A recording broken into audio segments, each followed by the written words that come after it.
Students, myself Nitin Singh from Chanakya college of education.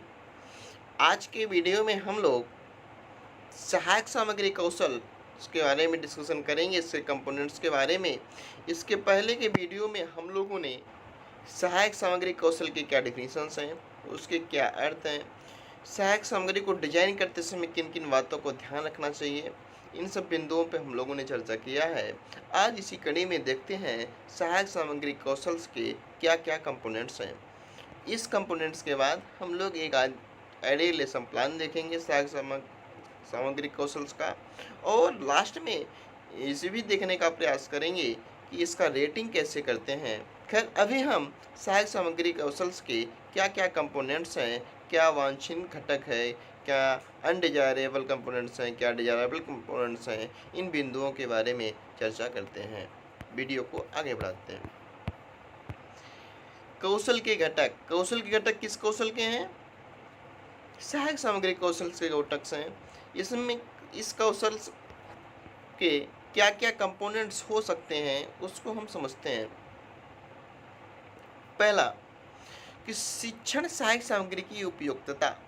इसका मतलब इस कौशल की पहली कंपोनेंट्स यही होते हैं, पहला घटक यही होता है कि जिस सहायक सामग्री का हम उपयोग कर रहे हैं उस टॉपिक, उस पाठ्यक्रम के लिए क्या यह उपयोगी है।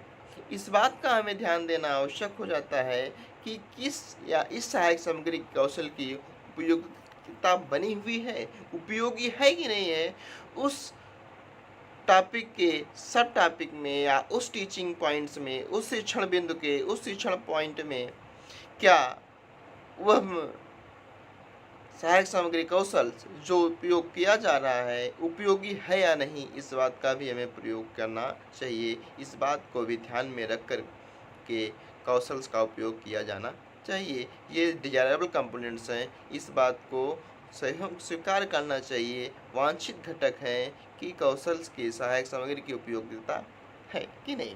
नेक्स्ट, समुचित प्रयोग।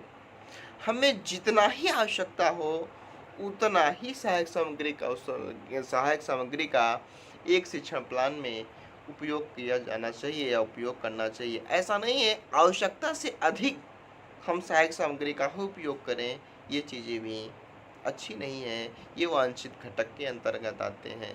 जब हम किसी भी स्किल्स में आवश्यकता से अधिक, किसी भी पाठ्य योजना में आवश्यकता से अधिक टीचिंग एड्स का भी उपयोग करेंगे, समुचित उपयोग न करके, उचित उपयोग न करके अनुचित उपयोग करें, और जहाँ पर जिस समय पे उसका उपयोग करना हो उस समय पर उसका उपयोग न करें तो ये अनडिजायरेबल कंपोनेंट्स में आ जाएंगे।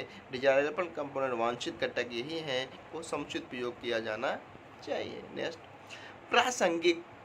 प्रासंगिक का मतलब समझ रहे हैं, वह उसके लिए सही है कि नहीं है, उस स्थिति में वो प्रासंगिक है कि नहीं है, जिस टीचिंग एड्स का उपयोग कर रहे हैं वो प्रासंगिकता में बनी हुई कि नहीं है, इस बात को भी हमें ध्यान देना चाहिए। और इसका नॉन डिजायरेबल में कंपोनेंट में क्या हो जाएगा, अप्रासंगिक उपयोग। जहाँ पे उसका उपयोग ना हो वहाँ पे उस कौशल का उपयोग, सहायक सामग्री का उपयोग किया जाए तो अनडिजायरेबल बिहेवियर्स में आएंगे। नेक्स्ट, सहायक सामग्री ऐसी होनी चाहिए जो रुचिपूर्ण हो, रुचिकर हो, अर्थात बच्चों को अट्रैक्ट करे। बच्चों को अट्रैक्ट करने का मतलब बच्चों के ध्यान को अट्रैक्ट करे।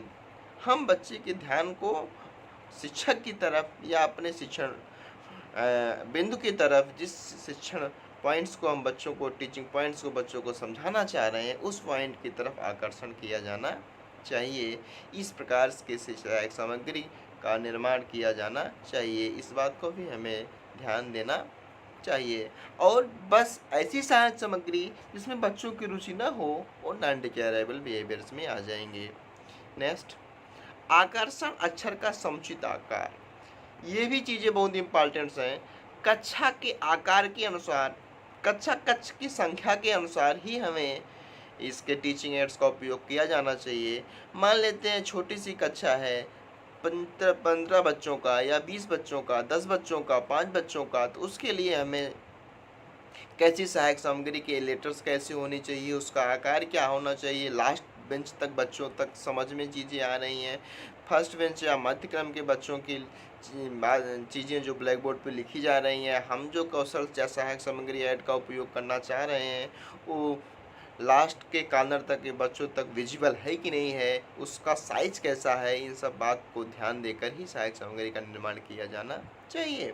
मान लेते हैं बड़ी आकार की कक्षा है, 100 बच्चों की क्लास है, 150 बच्चों की क्लास है, तो उस समय में भी किस अल्फ़ाबेट में वाइट बोर्ड पे उपयोग किया जाए कि लास्ट तक के बच्चों के लिए वो सहायक सिद्ध हो, इस बात को भी आकार देना चाहिए। मतलब उस शब्द का, लेटर्स का आकर्षण कैसा हो, उसका उचित समुचित आकार कैसा हो, इस बात का भी हमें ध्यान देना चाहिए। ये डिजायरेबल कंपोनेंट्स में आएंगे। यदि ये अनडिजायरेबल की बात आ जाएगी तो ये आकर्षण आकर्षण हो और अक्षरों का उचित प्रयोग न किया जाए, उचित आकार न हो, तो ये अनडिजायरेबल बिहेवियर के अंतर्गत आते हैं। नेक्स्ट कौशल के में नेक्स्ट कंपोनेंट्स हैं शिक्षण सहायक सामग्री की सजीवता।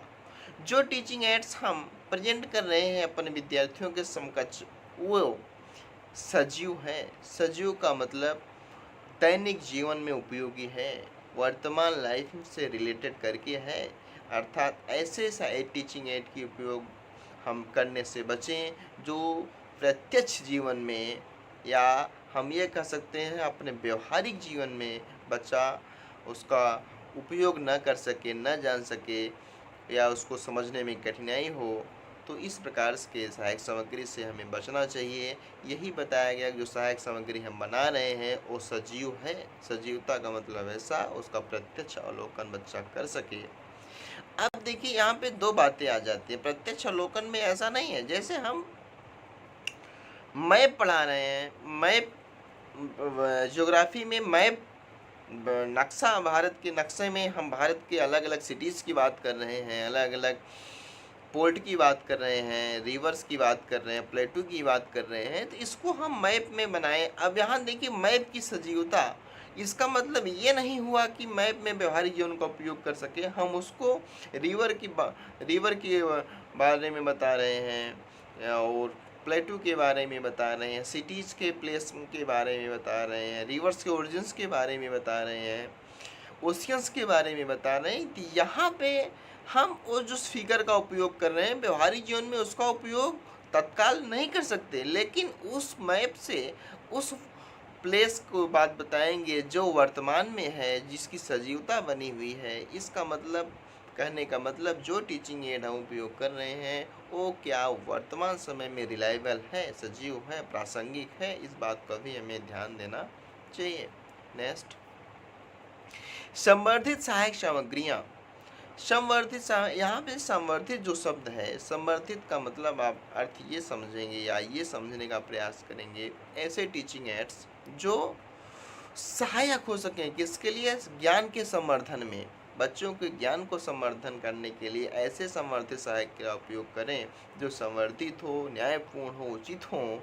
ऐसी सहायक सामग्री का उपयोग किया जाना चाहिए। नेक्स्ट क्रियाकलाप उन्मुख सहायक सामग्री। क्रियाकलाप उन्मुख सहायक सामग्री मतलब ऐसी टीचिंग एड्स जो एक्टिविटी बेस्ड हो, जो बच्चों के क्रियाकलाप पर आधारित हो, बच्चे उस पर एक्टिविटी करके उस क्रिया कर सकें और उसका प्रत्यक्ष अनुभव करके अपने ज्ञान को बढ़ा सकें, और जिससे उनके ज्ञान के स्तर को भी और इंक्रीज किया जा सके। नेक्स्ट द्विविमीय सहायक सामग्रियों का अच्छा, इसी में नॉन डिजायरेबल की बात जब आएगी तो डिजायरेबल बिहेवियर की बात कर रहे हैं। जब नॉन डिजायरेबल बिहेवियर की बात करेंगे, इसका नेगेटिव स्टेटमेंट अपोजिट समझ जाएंगे कि ऐसा क्रियाकलाप जो उनके सहायक सामग्री से उन्मुख न हो, उन्मुखित न हो, तो इस प्रकार के सहायक सामग्री को नॉन डिजायरेबल बिहेवियर के अंतर्गत आप रखेंगे। ये जो होंगे अवांछित घटक के रूप में है।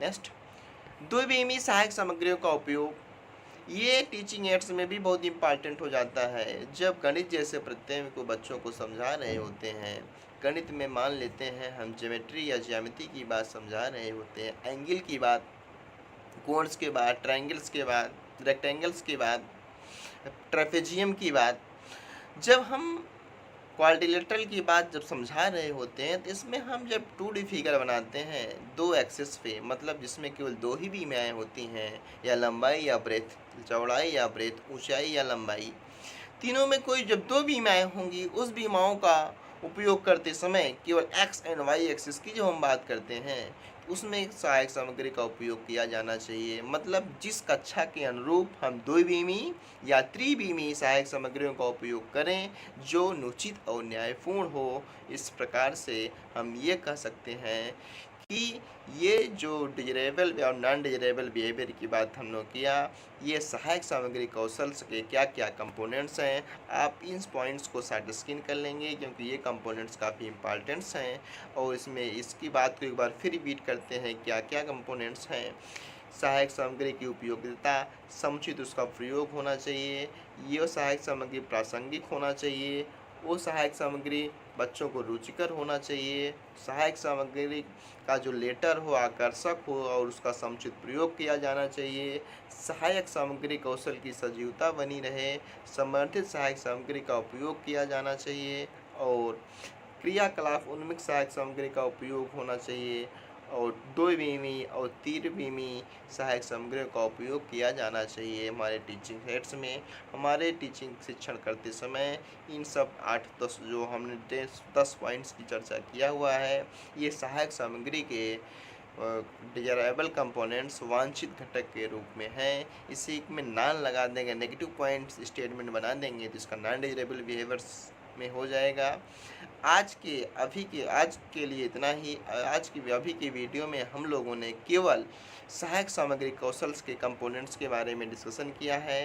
नेक्स्ट वीडियो में हम लोग सहायक सामग्री कौशल्स का एक आइडियल लेसन प्लान देखेंगे, और उसमें लास्ट की पॉइंट रेटिंग स्केल जो होता है, कैसे रेट करते हैं कंपोनेंट्स के साथ, उस पॉइंट्स को भी देखेंगे।